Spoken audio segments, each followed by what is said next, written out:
Hello दोस्तों, आज हम बात करेंगे आरबीआई के एक इम्पॉर्टेंट प्रपोज़ल के बारे में, जिसमें आरबीआई ने इंडियन टर्म मनी मार्केट को और ज़्यादा पार्टिसिपेंट के लिए ओपन करने का प्रपोज़ल दिया है। सबसे पहले हम समझते हैं कि फाइनेंशियल मार्केट क्या होता है। तो फाइनेंशियल मार्केट वैसी जगह जहाँ पे पैसे का लेन देन एक बड़े एक्सटेंट पर हो।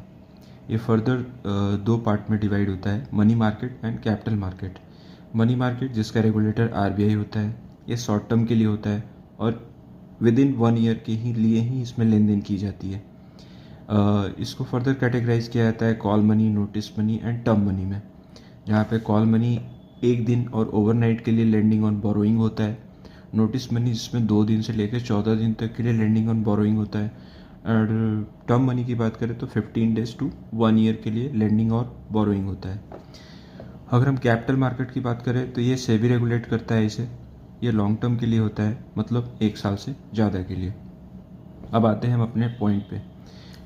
तो आरबीआई ने क्या प्रपोजल दिया है? आरबीआई ने कहा है कि पहले टर्म मनी का जो लेन देन लेंडिंग एंड बोरोइंग होता था फाइनेंशियल मार्केट में, वो सिर्फ applicable to banks and stand alone primary dealers के लिए होता था।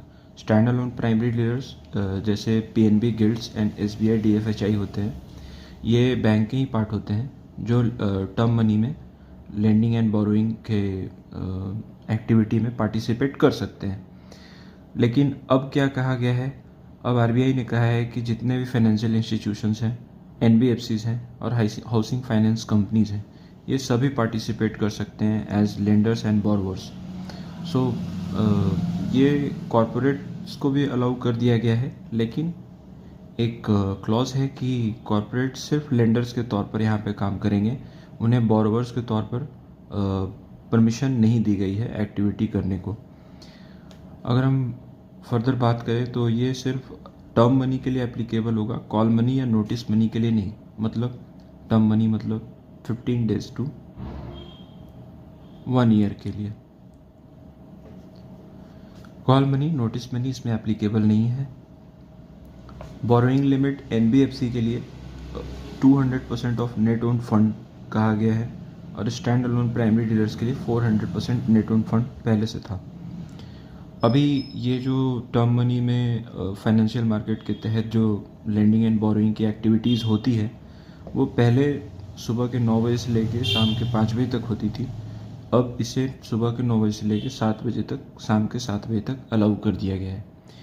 इससे फ़ायदा क्या है? अगर इसके फ़ायदे की बात करें हम, तो मनी मार्केट में लिक्विडिटी बढ़ेगी, ज़्यादा इंस्टीट्यूशंस पार्टिसिपेट कर पाएंगे, शॉर्ट टर्म फंड्स की अवेलेबिलिटी इम्प्रूव होगी एंड मार्केट और इफ़िशिएंट और कॉम्पिटिटिव बनेगा। सो कंक्लूज़न अगर हम इसमें देखना चाहें तो कुछ स्टैटिक टॉपिक भी हमारे क्लियर हुए, जैसे मनी मार्केट जिसे आरबीआई रेगुलेट करता है अप टू 1 ईयर के लिए, कैपिटल मार्केट जिसे सेबी रेगुलेट करता है अब 1 ईयर के लिए, टर्म मनी मार्केट में नए पार्टिसिपेट को एंट्री दी गई और कॉरपोरेट को सिर्फ लेंडर के तौर पर यहाँ पे पार्टिसिपेट करने को कहा गया। एनबीएफसी की 200% ऑफ नेट ओन फंड की लिमिट दी गई, borrowing limit, and stand alone primary dealers के लिए 400% of net own fund. Timing में नया चेंज आया, सुबह के 9 बजे से लेकर 7 बजे तक, जो पहले शाम के 5 बजे तक था। सो आज के लिए इतना ही। Thank you.